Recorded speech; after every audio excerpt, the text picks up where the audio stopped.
बोलिए भारत माता की, भारत माता की, गौ माता की, देवरा बाबा की, आदरणीय सभी संत महाराज की, श्रद्धेय गौ भक्तों की, अन्नदाताओं की, गौ पालकों की, आप सभी की आज के इस गौ महाकुंभ के इस कार्यक्रम में मंच पर विराजमान गौ सेवा आयोग के उत्तराखंड के अध्यक्ष जी राजेंद्र जी,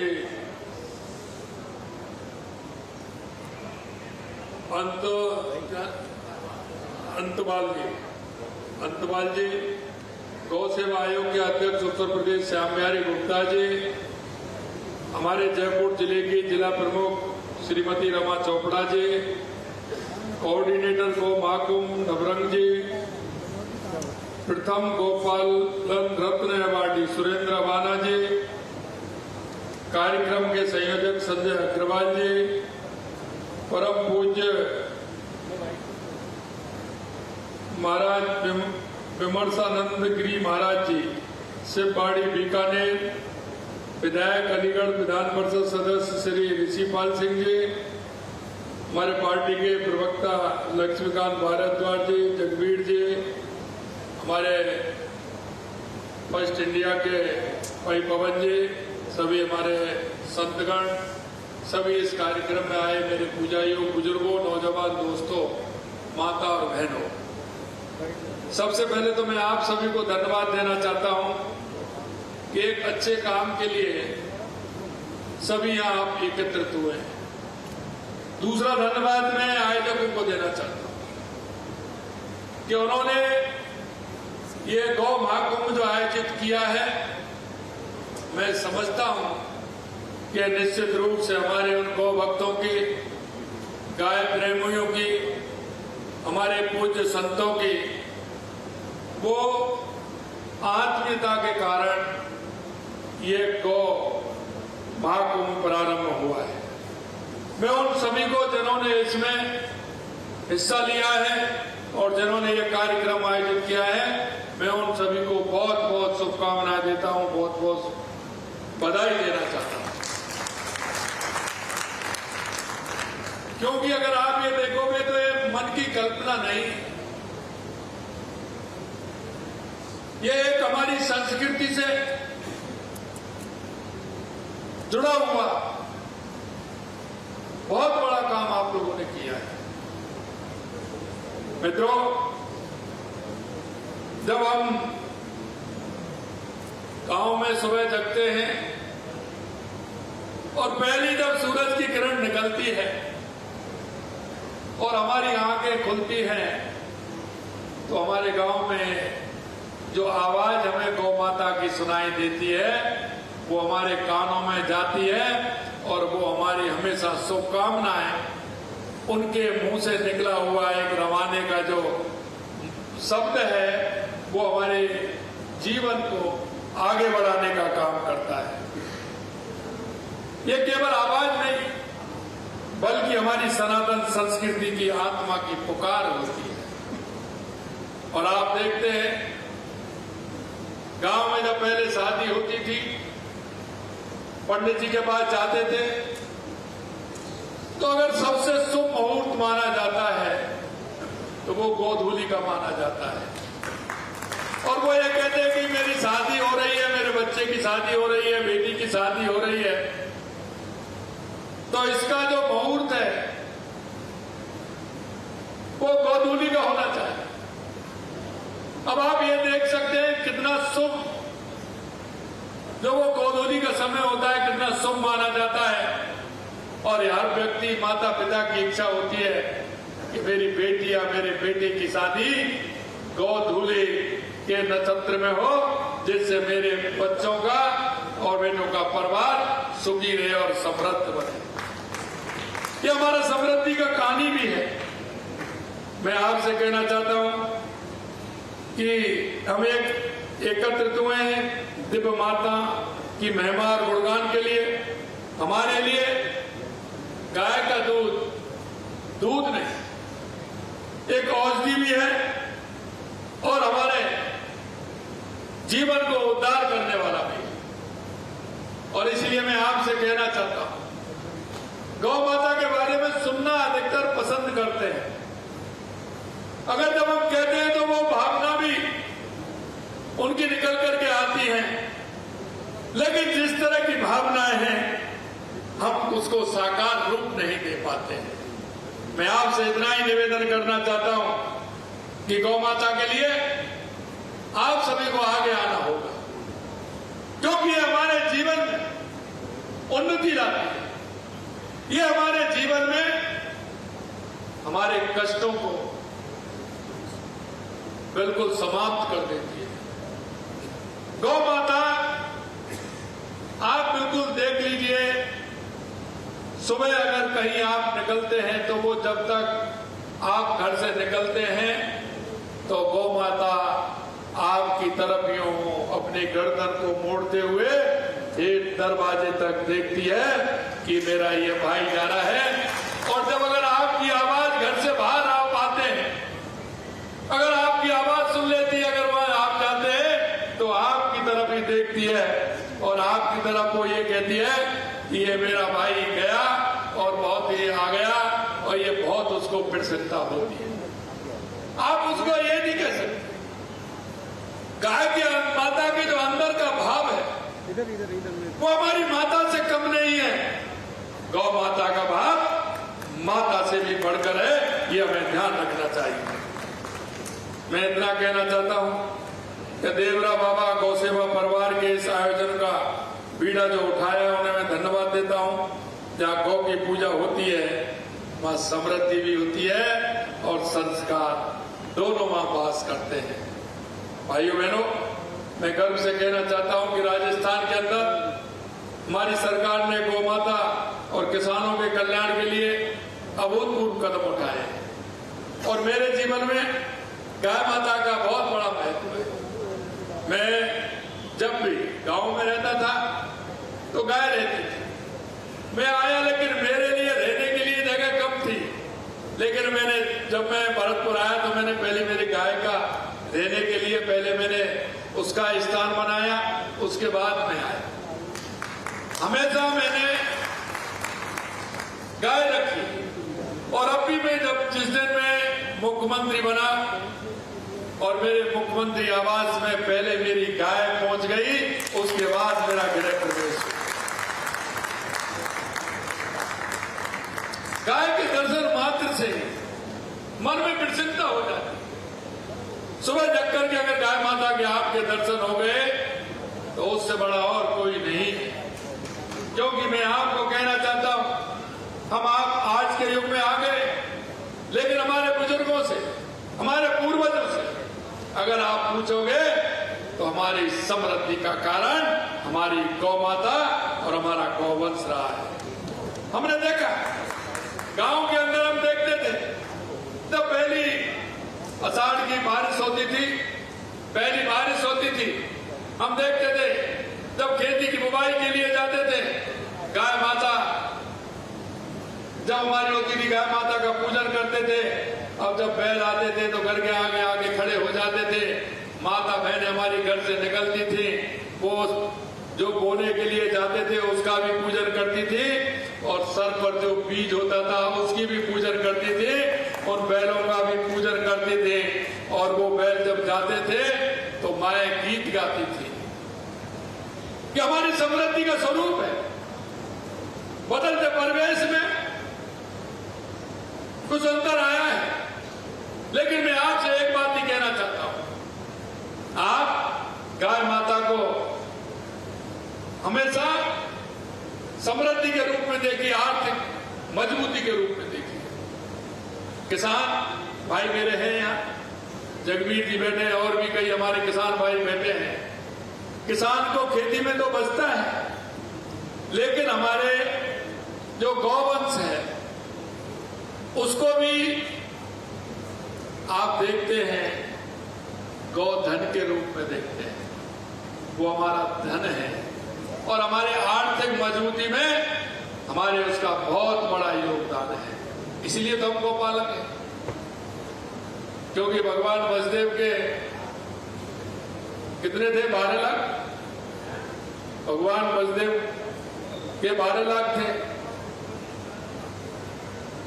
12 लाख नंदी जी के 9 लाख थे। उन लोगों ने गाय को पाला था, भगवान का नाम भी गौपालक हो गया। भगवान ने उन गाय को किस रूप में देखा आप सभी देख सकते हैं। जब भगवान देख सकते हैं तो हमने हमारा भी विचार करना चाहिए और गौ माता को जो हमारा समर्पण है वो हमें करना चाहिए। सबसे पहले गाय को रोटी घर में बनती थी कि नहीं बनती थी? पहले हमारी माता बहनें जब खाना बनाती थी तो पहली चपाती किसको जाती थी? गौ माता को जाती थी कि नहीं जाती थी? पहली चपाती हमारी जो होती थी उसको संधिया बोलते थे, संधिया ही बोलते हैं ना, उसको बोलते थे। और पहली जो रोटी होती थी वो गाय माता के लिए होती थी और उसको गाय माता को देकर के आते थे। आज गैस का चूल्हा है, गाय कहीं है नहीं तो कुछ के घरों में तो वो गौ माता की रोटी भी नहीं बनती हो। मैं आपसे इतना ही कहना चाहता हूं, हमारे घर में जो गौ माता की रोटी बनती है आप उसका अनुमान लगा करके ही, अगर महीने के हिसाब से, साल के हिसाब से, अगर कहीं ना कहीं गौशाला में गौ माता को आप अगर समर्पण करेंगे तो निश्चित रूप से गौ माता का आशीर्वाद आपको मिलेगा। आप अपने जन्मदिन पर, आप अपने शादी की सालगिरह पर आप कहां जाते हैं? आप कहीं नहीं मत जाइए, आप किसी भी गौशाला में जाइए, आपको बहुत बड़ा सपोर्ट मिलेगा, बहुत बड़ा सपोर्ट मिलेगा। इसलिए मैं कहना चाहता हूं मेरे भाई और बहनों, जब से हमारी सरकार आई है हमने गौशाला के लिए बहुत काम किए हैं।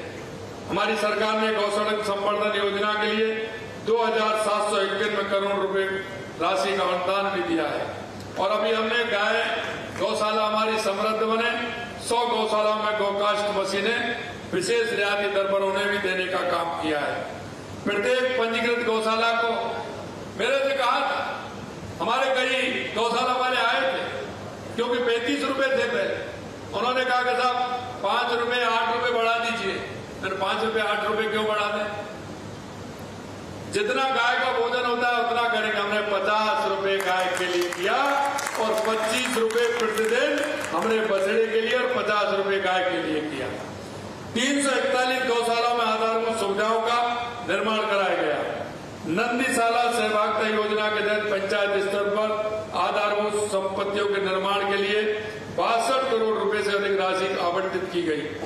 हमारी प्रतिबद्धता का ये प्रमाण है कि लगातार हम गाय की सेवा के लिए काम कर रहे हैं। यही किसान है, पशुपालक, हमारे अन्नदाता और पोषणदाता दूध उत्पादकों को सही मूल्य मिले इसकी व्यवस्था के लिए दूध के लिए औसतन 864 रुपए प्रति किलो फैट का मूल्य सुनिश्चित किया गया। मुख्यमंत्री दुग्ध उत्पादक प्रोत्साहन योजना के तहत 500 करोड़ रुपए का प्रावधान किया गया है। योजना के तहत 468 करोड़ रुपए डीबीटी के माध्यम से हस्तांतरित किए जा चुके हैं और हमने किसानों की समृद्धि के लिए तो किसान सम्मान निधि की है। देश के यशस्वी प्रधानमंत्री नरेंद्र मोदी जी ने किसानों के लिए किसान सम्मान निधि की है। हमने भी उस किसान सम्मान निधि को डबल करने का काम किया है। हमने पहले 6,000 से 8,000 की, अब 9,000 कर दी। आने वाले समय में चरणबद्ध तरीके से हम भी उसको बढ़ा करके 12,000 करेंगे। 6,000 से 12,000 हमारी वो हो जाएगी। और इसी तरह से हमने राजस्थान में गौपालक क्रेडिट कार्ड भी देने का काम किया है। पहले हमने 1 लाख रुपए गौपालक क्रेडिट कार्ड के लिए दिया था। उसमें कुछ नहीं करना, उसमें जमीन को भी उसमें नहीं लिखना है, कुछ नहीं करना है। आपको सिर्फ गौपालक कार्ड के लिए 1.5 लाख रुपए मिलेगा, जिससे गाय खरीदिए, घर में बच्चों को दूध पिलाइए, जिससे आने वाली पीढ़ी हमारी समृद्ध हो, मजबूत हो। इसके लिए भी हमने काम किया है। और आपने देखा होगा अभी हमने एक निर्णय और किया, क्योंकि छोटी खेती होती है, जो लघु सीमांत होते हैं, किसान होते हैं, उन पर ट्रैक्टर नहीं होता है, उनके लिए भी हमने काम किया। हमने कहा है जो बैलों से खेती करेगा उसके लिए हमारी सरकार 30,000 रुपए का अनुदान देगी। और मैं आपसे कहना चाहता हूं, जहां छोटी खेती वाला हमारा जैसे बांसवाड़ा, डूंगरपुर, प्रतापगढ़, सलूमर, उदयपुर में हमारे ये लोग काफी संख्या में बैलों की खेती के माध्यम से हमारे जो अनुदान दिया उसके माध्यम से खेती करने लगे हैं। और मैं आपको यही कहना चाहता हूं कि उन लोगों को, क्योंकि बहुत बड़ा सहारा होता है, अभी हमारे संजय जी बता रहे थे कि ये खेती में भी समृद्धि है। अरे मैं आपसे कहना चाहता हूं, जहां गाय या हमारा बैल अगर है तो वो अगर रहेगा तो उसका जो गोबर है वो हमारे इस खाद से कई गुना काम करता है और कई साल तक काम करता है।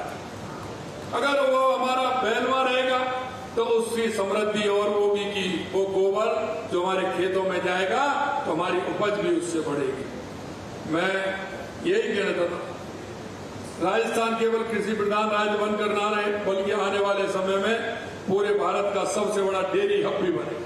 हमने डेयरी के लिए भी काम किया। हमारे किसान को जो डेयरी में दूध देता है 5 रुपया लीटर का अनुदान उस पर हमारी सरकार देती है, कि जिससे कि हमारा किसान समृद्ध हो और हमारे किसान की उन्नति हो। और गौपालकों से मैं कहना चाहता हूं, आप गाय रखोगे, गाय का दूध अगर डेयरी पे दोगे तो 5 रुपए तो आपको सरकार ही दे रही है, 5 रुपए सरकार दे रही है। आप गाय के मूत्र का उपयोग कर सकते हैं, उसके गोबर का उपयोग कर सकते हैं, उससे खेती उत्तम होती है। ये काम भी हम लगातार कराने का प्रयास कर रहे हैं। और मैं अंत में आपसे इतना कहूंगा कि लगातार हमारी सरकार ने काम किया है। 33,000 से अधिक उत्पादकों को 3 लाख रुपए का बीमा भी हम कर रहे हैं, बीमा भी उसमें हो रहा है। मैं आपसे इतना ही कहना चाहता हूं कि लगातार हमारी सरकार गौ माता के लिए और गौवंश के लिए लगातार काम कर रही है। मैं आपसे इतना ही अनुरोध करना चाहता हूं, आपके माध्यम से सभी मैं किसान भाइयों से भी अनुरोध करना चाहता हूं और सभी व्यापारी भाई हों, हमारे उद्यमी हों, हमारे सभी कर्मचारी हों, आप अपना कोई ऐसा एक आधार बना लीजिए कि आपको शुद्ध दूध भी मिले और गौ सेवा की, गौ माता की सेवा भी उसमें हो जाए। अगर कई लोगों ने, मैंने देखा है जयपुर के अंदर कई 10, 15 लोगों ने मिलकर के एक उससे बाहर, जयपुर से बाहर कई गौशालाएं खोल रखी है और उन्होंने एक आदमी भी रख रखा है। शाम को कई लोग जाते भी हैं, वो आराम से घूम के आते हैं, दूध भी लेकर के आते हैं। मैं आपसे यही कहना चाहता हूं, हमको प्रतिदिन ये प्रण लेना चाहिए कि गौ माता की सेवा करनी चाहिए।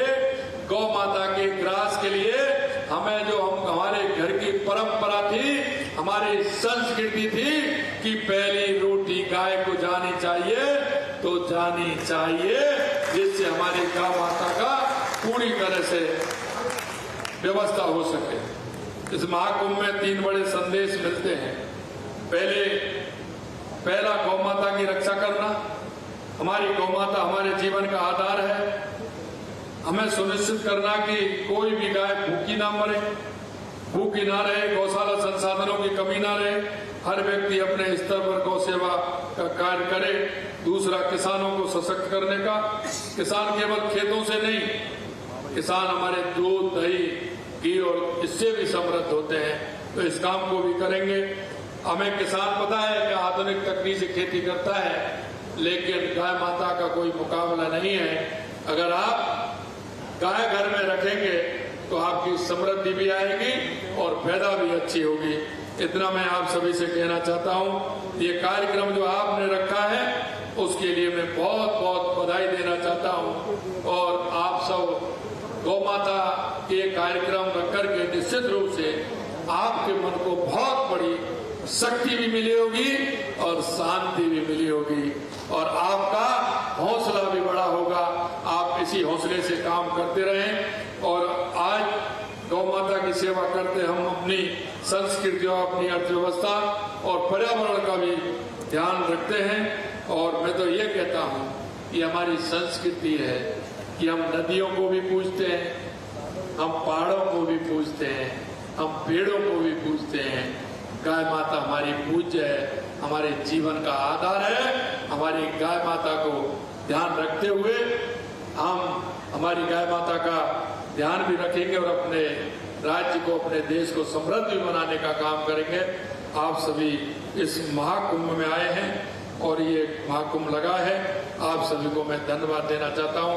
आप सभी को बहुत बहुत धन्यवाद। जय हिंद, जय भारत, जय राजस्थान, जय गौ माता।